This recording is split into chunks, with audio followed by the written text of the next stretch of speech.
Good day, everybody. Congratulations. You have survived the first day of school and you're officially here on the second day of school. Now, today, I would like us to take a look at this topic. What is reading? And this doesn't have so much to do with what reading is as just our ideas about what reading is. Okay, so uh, let's start like this. First of all, I need to be able to click. There we go. Now, I absolutely love reading.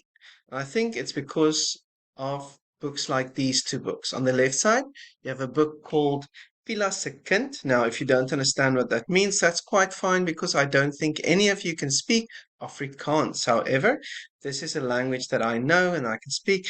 And I read this book with my mom when I was a bit younger. I'm actually much younger. And then on the right hand side, you should be able to read that. That book is called Jock of the Bushveld by Sir Percy Fitzpatrick. And this is probably one of the most famous dogs from South Africa. Uh, both these books had a very big impact on my life. And I think a part of the reason why I enjoyed them so much is because I read them with my mom. And it was really wonderful sharing these books with her. But then also, I don't like reading. But Mrs. Stranham, you just said I love reading. I know, but I also don't like reading. Especially when I was a bit younger, if you gave me anything like this, the Better Business Book, or anything to do with news other than sports news, I hated reading. So, why is this such a divisive issue? Why do I get students who love reading, and why do I get students who absolutely hate reading? I think that's quite simple. You have the I love reading versus I hate reading. Now, let's see why I think this is quite simple. To begin with, are you reading something you are interested in? Or are you thinking of reading about topics you are not interested in? So, what do you think about when I ask you what is reading? Do you think of novels? Do you think of short stories? Do you think of poems? Well, some of you don't like to read those things. Some of you prefer reading non-fiction.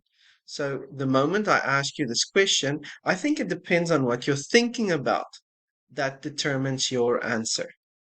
Okay, so what I want us to do is stop and think a little bit. When you think about reading, what is it that you like to read? Okay, and that might change your answer when someone asks you whether you like reading or not. Because whether you enjoy reading novels, poetry, short stories, or whether you like to dig into a good newspaper, maybe you like to read about a non-fiction topic like space or dieting or exercise or how to create something, um, that is all the same. It's all reading. Okay. Now, what is your excuse for not reading? Now, in my many years of teaching, this is probably the most prominent one. It's so boring. And I kind of figure out that you are thinking that I want to change your mind about reading, and you have already decided, I've changed my mind. I cannot change my mind. You cannot change my mind. But in any case, I'm not here to change your mind this year. I just want you to have an open mind and also remember that never say never. Maybe, just maybe, your mind about this might change, depending on what you think about when you think about reading. Now, I have a few questions for you to answer and to research. This is part of the doc that this video is embedded in.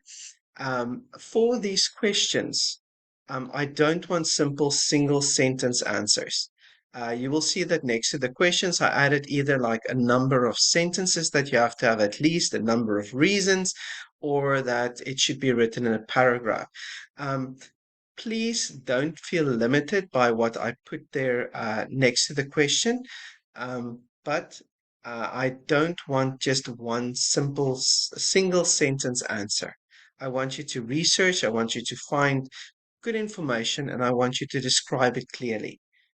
If you can do that in the 8 sentences that maybe I ask you, fantastic. If you need more sentences, please use more sentences. Okay, now I know you are super excited about this, and pretty soon, just like little Oliver Twist from a wonderful Charles Dickens story, Oliver Twist, you are going to come begging and say, please, sir, can I have some more?